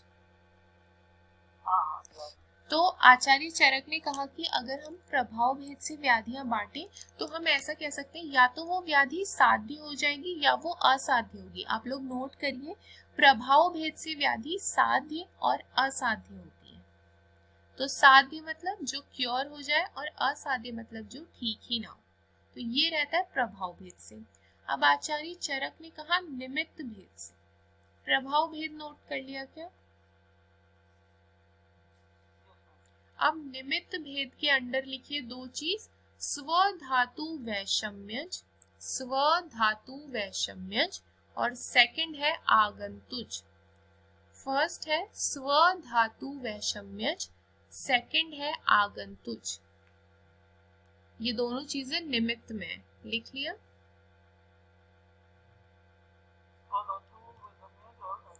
हाँ, तो अब आचार्य चरक ने बोला निमित्त भेद से अगर हम व्याधियां देखने चले तो वो सधातु वैषम्यज या हमारी आगंतुज हो सकती है। स्वधातु वैषम्यज का मतलब है कि हमारी बॉडी के अंदर मौजूद दोष और धातुओं में ही जब विषमता आ जाए, या तो उनका क्षय हो जाए या उनका वृद्धि हो जाए, तो वो कंडीशन है स्वधातु वैषम्यज व्याधि की। समझ आया क्या? और दूसरी कंडीशन आगंतुज का मतलब होता है एक्सटर्नल फैक्टर, कोई पैथोजन आ गया, कोई आघात लग गया, कोई इंजरी हो गई, कुछ भी है लेकिन वो हमारी खुद की बॉडी का नहीं है, बाहर से कुछ आया हुआ है जिसने हमको व्याधि करवाई, तो वो बनेगा आगंतुज। ठीक है, फिर नेक्स्ट रहता है बल भेद से। बल भेद से मतलब व्याधि का कैसा बल है, मतलब कि वो बहुत ही सीवियर है या माइल्ड है।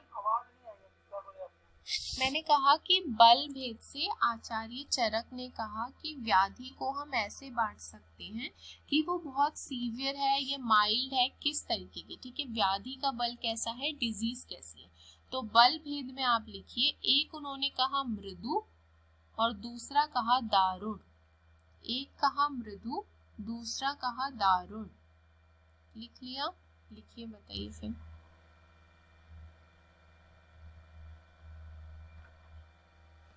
एक होता है मृदु, दूसरा होता है दारुण। लिख लिया आपने? मृदु का मतलब जो ज्यादा प्राण घातक ना हो, जो ज्यादा हार्मफुल नहीं है, माइल्ड सा कोई डिजीज है, वो होगा मृदु। और दारुण हो जाएगा एकदम सीवियर, एकदम खतरनाक वाली कंडीशन की बिल्कुल मारने के लिए तैयार है, बहुत ही प्राण घातक है, बहुत ही खतरनाक है हमारे लिए, वो हमारी हो जाएगी दारुण। ठीक, हाँ, सीवियर डिजीज दारुण हो जाएगी, और मृदु मतलब माइल्ड डिजीज, जो ज्यादा खतरनाक नहीं है। आपके एग्जाम, आपके वहां पे क्या आप लोग हिंदी में नहीं लिख सकते झुमू? ये मृदु दारुण ये लिख सकते हैं, बट बाकी जो वर्डिंग सेंटेंस है, सेंटेंस इंग्लिश में लिखना होगा। अच्छा, ये तो मृदु, अगंतुक, धातु ये सब लिखना है, पर हमको इंग्लिश में लिखना है सारे वर्ड। अच्छा, मतलब ये, अच्छा, ये वर्ड्स तो यही रहते होंगे ना, अधिष्ठान, बल, निमित्त, या ये अच्छा अच्छा, ठीक है, ओके। तो बल भेद से होता है मृदु और दारुण, मतलब माइल्ड और सीवियर। अब रहता है अधिष्ठान भेद से। तो अधिष्ठान क्या है? शरीर, एक आप लिखेंगे अधिष्ठान मतलब कहाँ पे ये हो रही है, या तो ये शारीरिक होगी या ये मानसिक होगी। तो अधिष्ठान भेद आप दो लिखिए, शारीरिक या मानसिक, या तो शारीरिक दोषों की वजह से है या मानसिक दोषों की वजह से, ऐसे लिखिए, शारीरिक, मानसिक। लिख लिया क्या?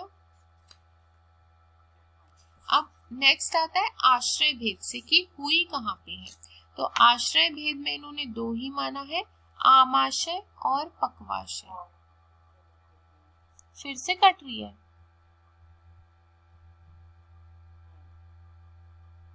आ रही है क्या आवाज? हाँ, तो आश्रय भेद से लिखिए आमाशय और पक्वाशय, या तो आमाशय में होगी या पक्वाशय में होगी। लिख लिया? तो ये हमारी 10 डिजीज है जो कि आचार्य चरक ने 5-5 के पेयर्स में बांट दिए, और वो 5 पेयर का नाम है PNB-A, प्रभाव, निमित्त, बल, अधिष्ठान और आश्रय। ठीक है, ये टोटल मिलके 10 रोग बनाते हैं। तो इसका जो एक ब्रॉड टर्म आचार्य चरक ने यूज किया है वो 10 रोगानिक ऐसे यूज किया। अब अगर हम प्रकृति भेद से देखें, तो प्रकृति भेद से ये था आचार्य चरक का अपना। अब कोई दूसरे आचार्य आए, उन्होंने कहा हम तो प्रकृति भेद से बांटेंगे, तो उन्होंने प्रकृति भेद से जब व्याधियां बांटी तो एक बनी निज, दूसरी बनी आगंतुज। निज मतलब वही हमारे इंटरनल फैक्टर से, आगंतुज मतलब एक्सटर्नल फैक्टर से। कर लीजिए आप इसको नोट, निज मतलब इंटरनल फैक्टर्स और आगंतुज मतलब एक्सटर्नल फैक्टर्स से। अब नेक्स्ट कुछ आचार्य आए, उन्होंने कहा हम ये सब कुछ नहीं मानेंगे, हम मानेंगे शल्य तंत्र के भेद से कि सर्जरी या किस तरीके की चिकित्सा वहां यूज हो रही है। तो उन्होंने कहा एक व्याधियां ऐसी रहेंगी जो शस्त्र साध्य होंगी, मतलब जिसमें हमको सर्जरी यूज करना पड़ेगी। दूसरी व्याधियां ऐसी होंगी जो स्नेह आदि क्रिया कर्म साध्य होंगी, मतलब पंच कर्म से ट्रीट हो जाएंगी। स्नेहन, स्वेदन, वमन, विरेचन, ये सब क्या पंच कर्म के अंदर ही आएगा। स्नेहन स्वेदन तो पूर्व कर्म हो जाएगा, बाकी वमन, विरेचन, बस्ती वगैरह सब वहां आएगा पंच कर्म में। तो शल्य तंत्र की दृष्टि से उन आचार्यों ने कहा या तो हम उसको सर्जरी से ट्रीट करेंगे, शस्त्र साध्य होगी, या हम उसको पंचकर्मा से ट्रीट कर देंगे। अब कुछ आचार्य आए, उन्होंने कहा कि नहीं, हम ऐसे नहीं मानेंगे, हम तो प्राकृत और वैकृत के बेसिस पे करेंगे। तो प्राकृत मतलब जो ऋतु चल रही है, ये हेतु वाली बात है, जो ऋतु चल रही है उस ऋतु में जिस दोष का प्रकोप है, उसी दोष की प्रकोप की वजह से जब व्याधि हो तो वो प्राकृत, और जब किसी और दोष के प्रकोप से हो तो वैकृत। जैसे वर्षा में मेन प्रकोप किस दोष का रहता है? वात का रहता है ना। हेलो, पता है किसी को कि वर्षा में वात का रहता है, पित्त का रहता है, किसका रहता है?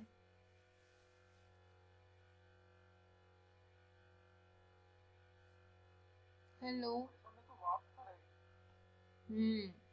तो जैसे वर्षा ऋतु में वात का प्रकोप है, तो अगर आपको वर्षा ऋतु में वातज व्याधि ही हो तो वो प्राकृत है। और अगर वर्षा ऋतु में वात का प्रकोप है नॉर्मल कंडीशंस में, लेकिन आपको वातज व्याधि नहीं हो रही है, आपको पित्तज या कफज हो रही है, तो वो आपका वैकृत व्याधि है। ठीक है। अब प्राधान्य के बेसिस पे वही अनुबंध्य अनुबंध।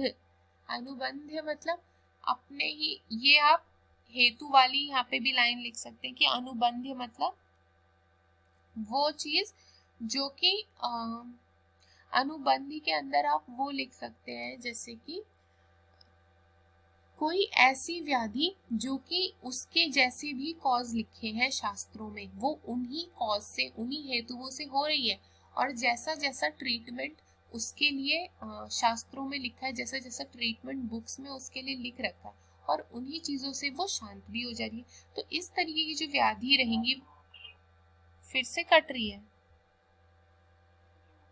बस ये द्विविध वाला निकाल देती हूँ मैं आज टॉपिक, फिर कल करवा दूंगी। कल आप लोग छुट्टी पे हैं क्या? दिन में एक एक्स्ट्रा क्लास रख लूं रोग निदान की?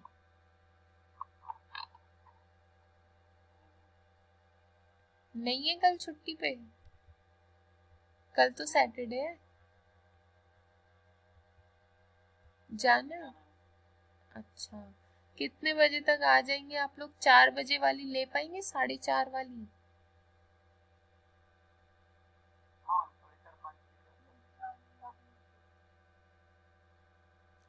कमलेश, आपकी आवाज नहीं आई, 1 मिनट, मैं हेडफोन।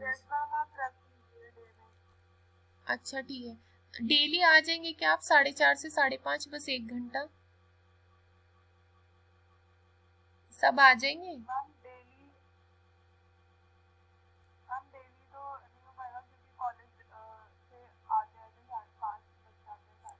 ओके चलिए, तो कल रखते हैं 4:30 से 5:30, उसके बाद आगे का बाद में सोचेंगे। तो कल एक रोग की भी क्लास रहेगी, दिन में भी और रात में भी। तो 4:30 से 5:30 आप आइएगा कल रोग में। तो अभी यहाँ पे देखिए मैं क्या बता रही थी आपको, प्राधान्य के बारे में बता रही थी। तो जैसे मैंने हेतु, जब मैं हेतु के बारे में आपको बता रही थी तो मैंने वहां पे भी बताया था कि ये प्राधान्य के केस में अनुबंध्य और अनुबंध का, अनुबंध्य मतलब जो अपने खुद के निदानों से प्रकोप हो, जो उसके लिए बुक्स में लिखा हुआ है कि अच्छा ये चीज इससे बढ़ेगी और इससे खत्म हो जाएगी, तो जैसा बुक्स में लिखा हुआ है एकदम सेम टू सेम अगर कोई फॉलो करे तो वो अनुबंध है। और अनुबंध मतलब कि जो बुक्स में लिखा है वो उसकी बेसिस पे ना चले। ये अनुबंध और अनुबंध का केस मैं फिर से बताती हूँ कि इसका बेस्ट एग्जाम्पल है कि कॉलेज में सबके, कोई भी ऐसा अलग सा कॉलेज नहीं होता, कि सबके कॉलेज में ऐसे बच्चे होते ही है कि जो बेमतलब में उछलते रहते हैं फालतू में। ठीक है, और मतलब वो उछलते हैं कि पता नहीं किस बात पे, उनको दूसरों के बेसिस पे वो उछल रहे होते हैं। एक तो होते हैं बिल्कुल अपने डॉन टाइप के, कि उनकी तो सब सुनेंगे, ठीक है, एकदम डोमिनेंट वाले बच्चे होते हैं कुछ कॉलेज में, और कुछ होते हैं कि वो उन्हीं के जो डोमिनेंट वाले उनके चमचे वमचे होते हैं और उनके बेसिस पे बहुत उछल रहे होते हैं बेमतलब का। तो जो ये चमचे होते हैं ना ऐसे उनके बिल्कुल फॉलोअर्स टाइप, वो होते हैं अनुबंध। उनकी अपना कुछ नहीं है हेतु, वो अपने कारणों से, अपने हेतु से, अपनी इच्छा से नहीं बढ़े, वो दूसरे को देख के बढ़े, तो वो अनुबंध। अनुबंध मतलब वो अपने आप में सेल्फ डिपेंडेंट है, वो खुद ही डोमिनेंट है, उनको किसी के सहारे की जरूरत नहीं। ठीक है, तो इसको आपको ऐसे ध्यान रखना है।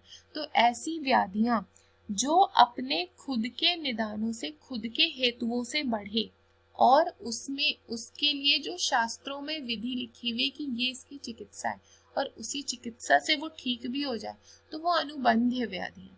और अनुबंध मतलब आप समझ लीजिए एज अ कॉम्प्लिकेशन, आप इसको समझिए कि क्या है, कोई डिजीज हुई, ठीक है, उसका कोई हल्का फुल्का साइड में कॉम्प्लिकेशन निकल के आ गया, तो हमारा मेन टारगेट होता है कि जो बड़ी व्याधि है जिसकी वजह से ये छोटे छोटे कॉम्प्लिकेशन निकल के आ रहे हैं, हम उसको ट्रीट करें। तो जब हम उस बड़ी व्याधि को ट्रीट कर देंगे तो क्या वो छोटे छोटे कॉम्प्लिकेशन अपने आप ही ठीक हो जाएंगे? हो जाएंगे कि नहीं? हाँ, तो वही केस है अनुबंध का। अनुबंध, ये जो कॉम्प्लिकेशन थी छोटे छोटे, ये अपने खुद के कारणों से नहीं बढ़े, ये तो बस एक डिजीज को देख के बढ़ गए कि ये व्याधि हो रही है तो चलो हम भी हो लेते हैं, और जैसे ही हमने वो व्याधि खत्म की तो वो भी निकल लिए। तो ये अनुबंध और अनुबंधी का केस है। अब आता है, कुछ आचार्य आए, उन्होंने कहा हम ये सब कुछ नहीं मानेंगे, हम तो कर्म के बेसिस पे मानेंगे। तो कर्म के बेसिस पे उन्होंने कहा कि आप या तो मानिए प्रति उत्पन्न कर्म या पूर्व कर्म से मानिए। मतलब आप ऐसा समझिए, या तो आप जो इस जन्म में कर्म कर रहे हैं उसके बेस पे आपको व्याधि मिल रही है, या आप समझिए जो आपने पिछले जन्म में कर्म कर दिए हैं आपको उस बेस पे ये व्याधि हो रही है। तो कुछ आचार्यों का ये मत था। अब कुछ आचार्य आए, उन्होंने कहा कि हम साध्यता असाध्यता के बेसिस पे देखेंगे। तो उन्होंने कहा कि कुछ व्याधियां तो होती हैं साध्य और कुछ रहती है असाध्य, ठीक है। अब साध्य में उन्होंने कहा कि वही सुख साध्य और कृच साध्य जो कि मैंने कल बताया था, और असाध्य में भी याप्य और प्रत्यक्ष। याप्य मतलब जब तक दवाई चलेगी पेशेंट जिंदा है, प्रत्यक्ष मतलब दवाई चलाने का कोई मतलब ही नहीं है, पेशेंट मर जाएगा। कृच साध्य मतलब थोड़ा डिफिकल्ट है लेकिन क्योर हो जाएगी, जीवन भर पेशेंट को दवाई खाने की जरूरत नहीं है। और सुख साध्य तो मतलब इजीली जो क्योर हो जाए। उसके अलावा अब कुछ आचार्य आए, उन्होंने कहा कि हम ये सब कुछ नहीं मानने वाले, हम तो दोषों के अनुसार मानेंगे कि या तो हम बोल दे सामान्यज व्याधियां हैं या वो नानात्मज व्याधियां हैं। सामान्यज व्याधियों का मतलब होता है कि वात पित्त कफ तीनों ही वहां पे देखने को मिल जाएंगे, लेकिन नानात्मज का मतलब है कि या तो सिर्फ वात की व्याधियां होंगी, या तो कफ की होंगी, या सिर्फ पित्त की। जब अकेले दोष का इन्वॉल्वमेंट हो, अकेला अकेला दोष, तो वो नानात्मज।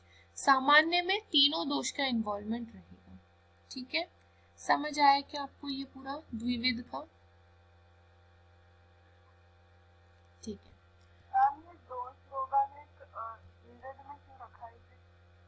ये दश रोगानिक, क्योंकि ये ना ऐसा है कि ये बड़ा सा ब्रॉड टर्म है, ठीक है। अब अगर आप इसके अंदर देखोगे ना तो आचार्य ने ऐसा नहीं किया है कि सारे 10 को एक ही बेसिस पे बांट दिया, नहीं, उन्होंने 5 अलग बेसिस लिए और हर बेसिस पे सिर्फ 2 ही व्याधि लिए, इसीलिए हमने इसको द्विविध में लिया। अगर वो ऐसा करते कि ये कॉमन बेस उठा लेते और मान लो वो प्रभाव ही बेस उठा लेते, ठीक है, अब उन्होंने प्रभाव बेस पे अगर वो 10 व्याधियां दे देते तो उसको द्विविध में रखने का मतलब नहीं था। लेकिन उन्होंने क्या किया, 5 अलग बेस दिए, 5 अलग चीजें बताई कि अब ये मैंने 5 चीजें बता दी, अब अगर व्याधियों को बांटेंगे तो हर बेस पे 2 ही व्याधियां निकलेंगी। इस वजह से इन्होंने यहाँ पे 10 रोगानिक को द्विविध में डाला है। समझे क्या? ठीक है, और किसी को कुछ पूछना है यहाँ तक?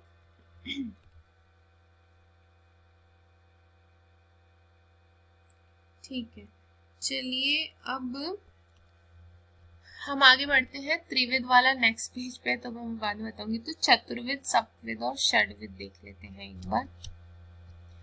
तो चतुर्विध क्या रहता है? व्याधि भेद। चतुर्विध व्याधि भेद का मतलब है कि कुछ ऐसे आचार्य, अब यहाँ पे चतुर्विध भेद के अंदर ये जो फॉलो करने वाले आचार्य थे उनका ये मानना था कि हम व्याधियों को मानेंगे कि वो 4 तरीके की होती है। 4 में क्या?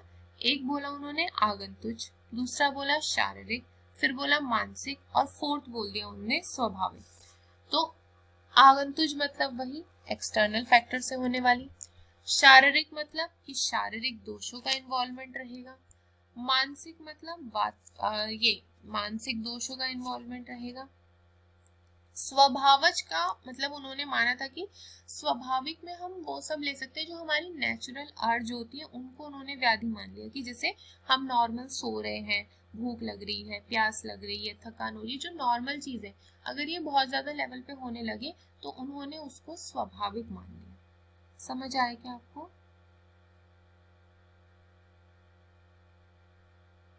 हम स्वाभाविक स्वाभाविक का मतलब जो हमारी नेचुरल चीजें होती है ना, जैसे हम सो रहे हैं, हमको नींद भी आती है, हमको भूख भी लगती है, हमको प्यास भी लगती है, हम काम करते हैं दिन भर तो हमें थकान भी होती है, ये सब क्या हमारा स्वाभाविक है। हम कोई व्याधिग्रस्त नहीं है, ये हमारी नेचुरल अर्जेज है, हमको लगेगी, भूख भी लगेगी, प्यास भी लगेगी, नींद भी आएगी, सब नेचुरल है।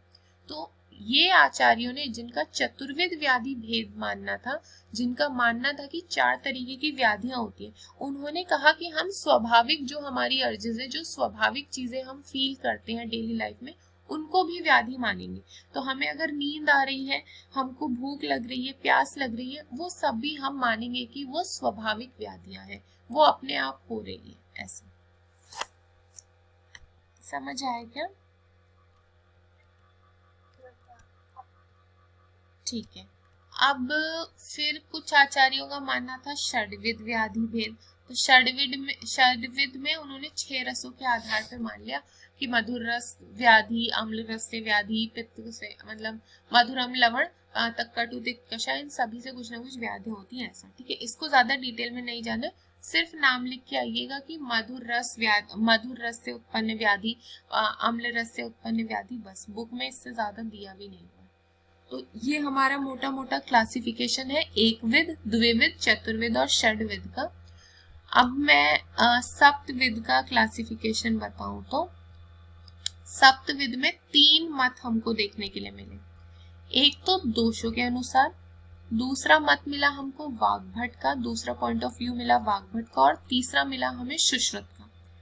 तो सबसे पहले जो दोषों के अनुसार हमको मिला, तो दोषों के अनुसार तो आचार्यों का कहना था कि 7 तरीके की व्याधियां होती है, वात, पित्त, कफ, सन्निपातज। ठीक है, ये हो गई 4। और द्वंद्वज में वात पित्त, वात कफ और पित्त कफ। तो यहाँ से 3 और 3 वात पित्त कफ वाली, तो टोटल 6 और एक सन्निपातज। तो ये हो गई कुल मिला के 7 व्याधियां। तो आचार्यों का कहना है कि दोष के बेसिस पे भी हम 7 व्याधियां मान सकते हैं। समझ आया क्या आपको?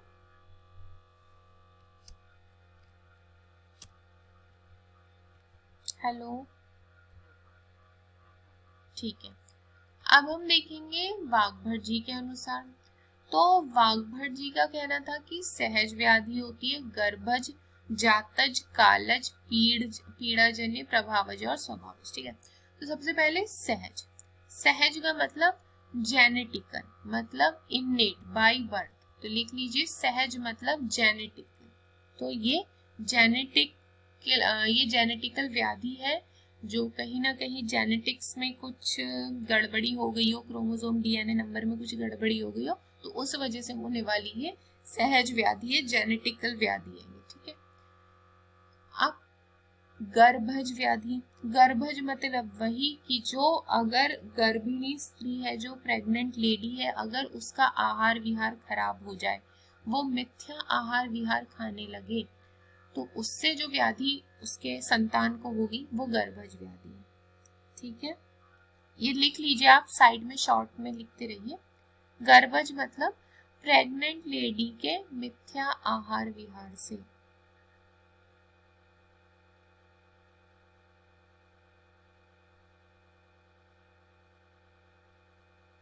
लिख लिया, बताइएगा फिर।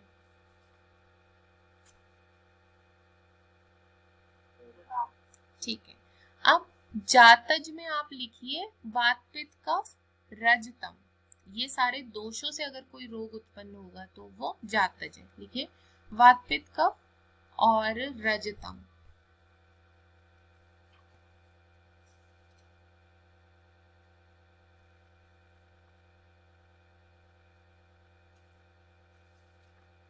हो गया?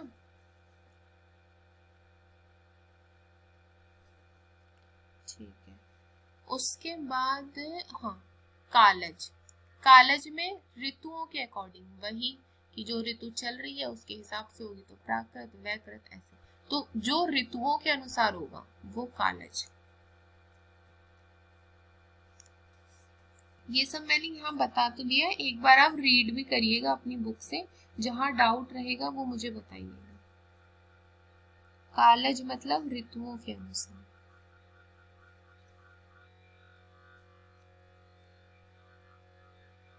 कर लिया नोट?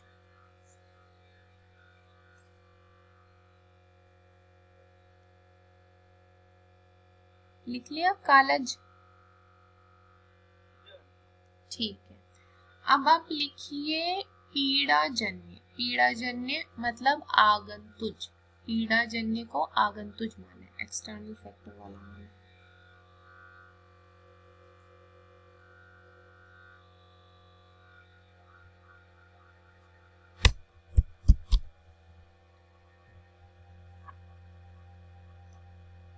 कर लिया नोट? अब लिखेंगे हम लोग नेक्स्ट प्रभावज। प्रभावज मतलब कि जो भी हमारे पूजनीय रहते हैं, जब उनके साथ बुरा व्यवहार करेंगे तो उसके श्राप स्वरूप जो व्याधियां होंगी तो वो प्रभावज। तो लिख लीजिए कि पूजनीय, पूजनीय के ब्रैकेट में लिख लीजिएगा गुरुदेव, ब्राह्मण, ये सब। तो लिख लिए पूजनियों के साथ बुरा व्यवहार, इससे जो व्याधि मिलेगी हमको श्राप स्वरूप वो प्रभावज। पूजनीय के साथ बुरा व्यवहार।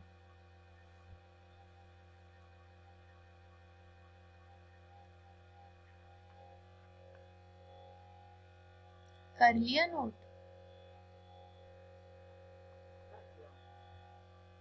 लिख लिया क्या? Okay okay. अब लिखिए स्वभावज। स्वभावज मतलब वही अगेन नेचुरल स्लीप, भूख, प्यास एक्सेट्रा, ये सारी चीजें स्वभावज के अंदर आती है। ठीक है,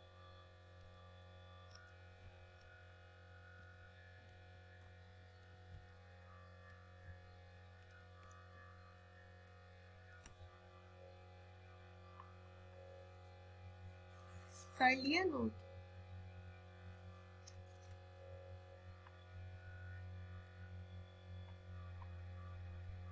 हो गया? ठीक है। अब देखिए सुश्रुत के जो ये लिखे हुए हैं आदि, बल, प्रवत, जन, प्रवत, दोष, काल, दैव, स्वभाव, संघात, ये सब अभी यहाँ पे पढ़ने की जरूरत नहीं है। त्रिविध जब मैं बता रही हूँ, अभी मैं त्रिविध भी बता देती हूँ, फिर ही छुट्टी करूंगी। तो जो ये त्रिविध व्याधि भेद में बता रही हूँ, इसका जो चार्ट है इसके अंदर ही ये सारी चीजें समा जाती हैं, आदि, जन्म, दोष, काल। तो आप ये चार्ट समझ लेंगे तो ये सब लिख लेंगे, और आप देखेंगे कि ये जो सारे है ना सुश्रुत वाले, ये सुश्रुत वाले वाग्भट वाले सेम ही सेम है, कुछ इनमें ज्यादा खास डिफरेंस है नहीं। तो एक सेकेंड,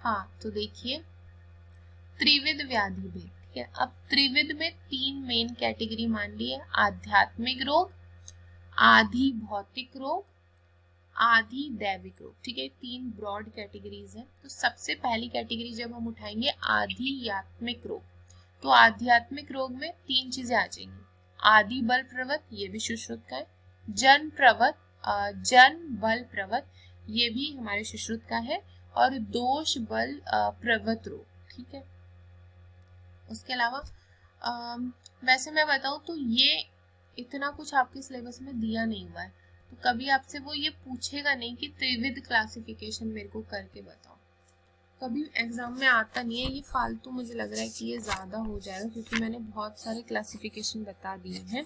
एक मिनट रुकिए, मैं आपको सिलेबस दिखाती हूँ।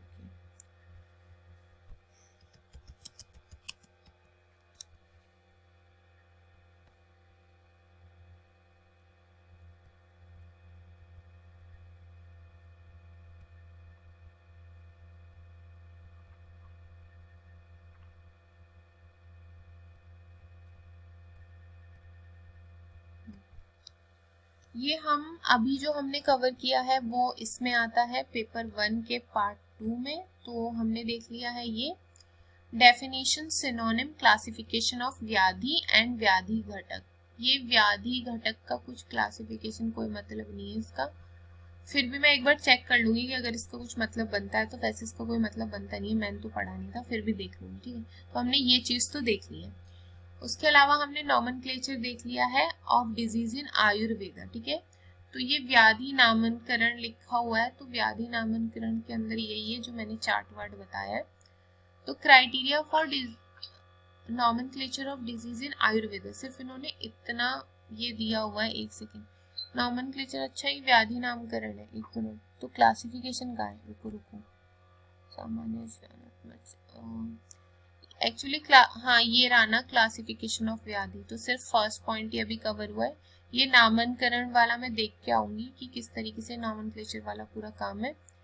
फिर बीज भाग, ये फर्स्ट ईयर वाला टॉपिक है, बता दूंगी। फिर ये मॉडर्न है, सामान्य और नानात्मक विकार, ये नहीं हुआ है, नीचे से हो गया है, ओज हो गया है, व्याधि क्षमत्व हो गया है, अष्ट महागत, ये चार चीजें नीचे की हो गई हैं। अष्ट महागत, अष्ट निंदित और व्याधि क्षमत्व, ओज, दुष्टि, यही है कि ओज की दुष्टि, विस्तृंस, व्यापद और क्षय, ये हो गया है, और ये चार नीचे के हो गए हैं। उसके अलावा ये ऊपर वाला हो गया है क्लासिफिकेशन वाला। अब ये बीज के छोटे छोटे बचे हैं, बीज वाला, और ये सब मॉडर्न में आता है, मॉडर्न में ये वाला। ये मॉडर्न का तो मैं 2 क्लास में करवा दूंगी, ये जरा से टॉपिक्स हैं बहुत ही छोटे छोटे, 5-5 नंबर में आते हैं ये, 5 या 10 में बस। हमें एक्चुअली इस टाइम पे हमको इतना ज़्यादा, अगर देखिए आप लोगों का ये है कि आपको आगे चल के आयुर्वेद फॉलो नहीं करना है, आपको मॉडर्न की तरफ ही, मॉडर्न ही प्रैक्टिस करना है, तो आप पढ़िए, मॉडर्न पढ़िए भर भर के। लेकिन अगर आपका ये है कि नहीं मुझे तो आयुर्वेद ही प्रैक्टिस करना है, या आपका मेन है कि आपको पीजी के लिए प्रिपेयर करना है, तो पीजी के लिए आपको आयुर्वेद पढ़ना पड़ेगा। मॉडर्न के सिर्फ 5 से 10 क्वेश्चन आते हैं, और वो बहुत ही बेसिक नॉलेज पे होते हैं, जो कि हमें इतना तो हमको प्रैक्टिकल में और इंटर्नशिप में अपने समझ आ जाता है कि ये 5-10 नंबर के जो भी 5-10 क्वेश्चन जितने भी आते हैं मॉडर्न के, पूरे आप समझिए, पूरा जो हमने अपना हम 4.5 साल पढ़ते हैं, उस 4.5 साल में से सिर्फ वो 10 या 15 क्वेश्चन डालते हैं। तो आप 10 या 15 क्वेश्चन के लिए उतना सारा जो आयुर्वेद से आ रहा है वो हम वेस्ट नहीं कर सकते, ठीक है। आप पढ़िए, मैं ऐसा नहीं कह रही हूँ कि मॉडर्न मत पढ़िए, लेकिन बहुत ज्यादा मॉडर्न की तरफ जाने की जरूरत नहीं है, अनटिल एंड अनलेस कि आपको मॉडर्न ही प्रैक्टिस करना है। अगर मॉडर्न प्रैक्टिस करना है तो ठीक है करिए, लेकिन आयुर्वेद अगर आपको पूरा कंप्लीट फॉलो करना चाहते हैं तो आयुर्वेद को ज्यादा टाइम दीजिए, ठीक है। तो यहाँ पे क्या है, ये सारे, वैसे अगर आप देखेंगे ना, ये सारे अपने 12th क्लास के टॉपिक हैं। जैसे मैं बताऊं तो ये न्यूट्रिशनल डिसऑर्डर, मैक्रो और माइक्रो, ये क्लास 11th का डाइजेशन वाले चैप्टर में पढ़ते हैं, ठीक है। ये इन्फेक्शन, ये क्लास 12th का वो ह्यूमन वेलफेयर वाला होता है, सबने नीट दिया है, सबको पता है। फिर ये ट्यूमर, ठीक है, ये भी वहीं आ जाती हैं चीज़ें कि मूव कर जाता है, अपनी जगह से हट जाता है, नहीं हटता है, ये बस नॉमेनक्लेचर और क्लासिफिकेशन थोड़ा बहुत इसका डिटेल देख लेंगे। उसके बाद इम्यूनिटी, ये वही अपना 11th-12th वाला टॉपिक, ये थोड़ा सा अलग रहता है, शॉक, एडीमा, इस्कीमिया, इन्फ्रैक्शन वगैरह। फिर इन्फ्लेमेशन थोड़ा अलग रहता है, सेल इंजरी और पैथोलॉजी। वैसे तो मैं ये सब कुछ कवर कराऊंगी, घबराने की जरूरत नहीं है, लेकिन बता रही थी कि मैं ये इजी हूँ, ठीक है। मॉडर्न का क्वेश्चन आता है, कितने आते हैं आपके वहाँ? 50 मार्क्स का मॉडर्न पेपर 1 में, 50 मार्क्स पेपर 2 में, 50 मार्क्स ऐसे आता है आपके वहाँ पे? हाँ सिलेबस में तो इतना है ही नहीं, 50 मार्क्स का तो मार्क ही नहीं करा। आप देखो 50, देखो पेपर 1 को इन्होंने, क्वेश्चन भी बना है, मेरे पास क्वेश्चन पेपर है। अच्छा अच्छा, हाँ, इसमें से what is haemorrhage, write down the cause of haemorrhage, mention the clinical feature of internal haemorrhage, what are the complication of, ये 15 मार्क्स का है। अच्छा इसके बाद फिर ये 20 मार्क्स में है information mechanism of wound healing of skin, tumour, hyperglycaemia, इसमें से 5 दिया, इसमें से 4 करना है, तो ये भी 20 मार्क्स का हो गया। उसके बाद एक क्वेश्चन और है मॉडर्न में, आंसर ब्रीफली एनी 3 आप 50 मार्क्स का पेपर पेपर 1 में ही है। अच्छा, आपके वहाँ पे ऐसे होता है? हमारे यहाँ पे इस साइड तो ऐसा नहीं होता है। हमारे यहाँ पे तो ऐसा है नहीं, सिलेबस के अकॉर्डिंग आता है। हमारे यहाँ पे 20-30 नंबर का रहता है मॉडर्न, बाकी तो आयुर्वेद रहता है। आप लोग के वहाँ कैसा है कमलेश और प्रज्वल?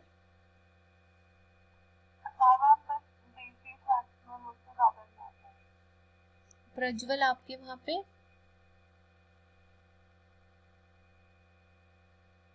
प्रज्वल ये है नहीं क्लास में, सो गया लगता है ये। ठीक है, तो कोई बात नहीं, मैं कवर करवा दूंगी, मैं जितना भी करवा पाऊंगी। 20 नंबर में कितना लिखना होता है झुमुक आपको? कितने पेजेस?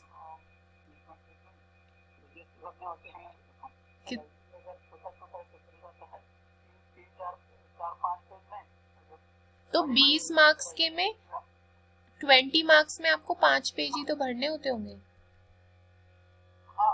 हाँ ठीक है, चलो इतना करवा दूंगी, कोई बात नहीं। देखो डिजीज का तो आराम से हो जाएगा, इसका मेरे पास इतने नोट्स है नहीं, क्योंकि मेरे टाइम पे भी आता नहीं था। हमारे तो 20 नंबर का ही आ जाए वो ही बहुत बड़ी बात है। सारा हमारे उसमें आयुर्वेद ही पूछते हैं। फिर भी मैं ये आपको कवर करवा दूंगी। आपके तो अभी नहीं है ना एग्जाम्स? ठीक है, पहले मैं ये करवा दूंगी जितना भी रहेगा। ठीक है, तो अभी तो मैं ये बता रही थी, हाँ मैं मॉडर्न वाली दिन में लगा दूंगी। तो आप लोग अब से मुझे बता दीजिएगा, जैसे आज बताया था कमलेश ने, लेकिन उस वक्त कोई था नहीं। आप ना ग्रुप में बता देना आपसे, तो जो भी पॉसिबल होगा वो आ जाइएगा, वरना फिर रिकॉर्डिंग तो देख ही लीजिएगा। ठीक है, देखो मेरी बैटरी खत्म हुई लैपटॉप, रिकॉर्डिंग देख लीजिएगा, कोई दिक्कत नहीं। अगर 1-2 भी आ जाएंगे तो मैं करवा दूंगी। ठीक है, रिकॉर्डिंग सभी के पास अवेलेबल रहेगी, आप देख लीजिएगा। ओके ठीक है, चलिए यहाँ पे देखते हैं। मैं जल्दी से सिलेबस कराती हूँ कि ये मेरे लैपटॉप की बैटरी खत्म हो गई है। देखिए अगर आपको दिख पा रही हो तो सिर्फ 10% बची है। ठीक है, तो मैं बता रही थी ये इसमें से भी काफ़ी कुछ हो गया है। एक ये सारी चीज़ें, ये तो 2, 3, 4, 5, 6, 7 ये वाली मेन चीज़ें, ये छोटे छोटे टॉपिक्स है, ये रह गए हैं। बाकी तो ये सेकंड पार्ट में से भी मैंने करा दिया है। कल मैं एक काम करूँगी, जो ये है पार्ट बी है, ये इसमें से जो रह गए हैं 2-4 चीज़ें, वो पूरा करा के तो पार्ट बी खत्म कर दूंगी 50 मार्क्स में। तो ये चीज़ हमारी पूरी खत्म हो जाएगी। और झुमुक ज़रा आप मुझे अपने पेपर भेजिएगा 2-4 साल के, ठीक है? तो मैं उस हिसाब से देखूंगी कैसे क्वेश्चंस आते हैं आपके। चलिए फिर आज इतना ही रखते हैं। इसको आप पढ़ के आइएगा बुक से, जो भी डाउट रहेंगे आप मेरे को पूछ लेना। और कल मैं ठीक है, कल आपको जाना है कॉलेज? कमलेश आप जा रहे हो क्या कल कॉलेज?